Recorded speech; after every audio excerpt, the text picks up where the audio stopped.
好像每天天天都下，快了吧？因为可能我这个人有点就是，哎呀，这我说实话，音乐公司都可能被我搞得很烦吧，就是我对自己就是音乐方面就想做，可能就是要做到自己想要的那感觉，因为之前已经其实都录好了，这就是很尴尬了，就是自己不是那么懂，但是我听过很多就是流行的音乐，就是我希望加些更流行的因素进去，辛苦他们了，就是我只能描绘一个大概，他们应该被我逼得很难受吧。上海的雨，整个空气弥漫你的气息，上海的雨。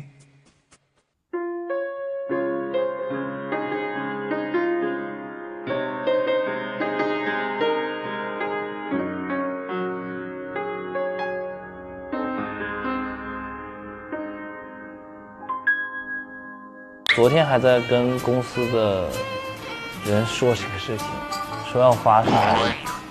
后来想想，《烈火英雄》上映，你发首歌叫《上海的雨》，是不是很吉利？是吧？你不能把这个火浇灭了，对不对？所以我们就想了想，想把后面2首歌就是一起发，做一个小小的EP这样子。真的很想去学一些编曲，如果是你自己能够创作的话，我觉得是最好的你能够把自己的完全想法全部展现出来。就2个人撑着伞，然后以前可能是相互依偎的时候，走在那个有梧桐树的街道里，有大闸门，然后却2个人就开始撑着伞就开始分开往一起走。有他们是年代戏是吗？没有，就是在上海的老街道里有很多那种。你会把它定位哪个年代呢？这首歌曲那就现代的啊。对。好，所以张导演继续。大概就是这样的，可能就是人来人往啊，就冲散了那种感觉。一定要拍下雨的戏吧？对，肯定啊，肯定。演员每次在演下雨的戏的时候，你们的心里到底是觉得挺辛苦的一个事儿，还是也是很过瘾的一个事儿？看撑不撑伞吧。不撑伞呢？不撑伞那真的是一个蛮痛苦的时候，对吧？冬天的时候淋雨的戏，哇，然后通常这种时候都撕心裂肺。对。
上海的雨，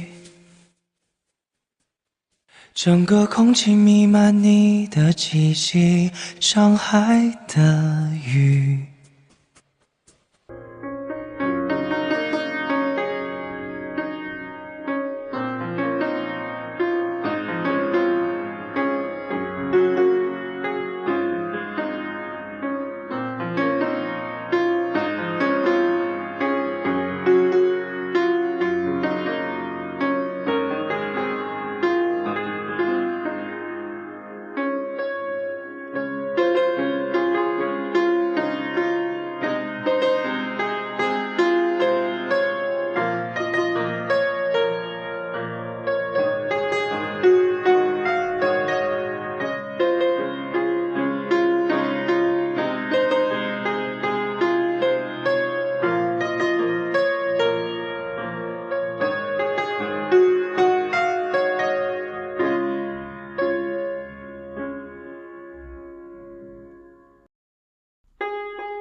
在等下一场雨，冲刷关于你我过去。你曾是呼吸，再也回不到第一天相遇，再也回不到第一天。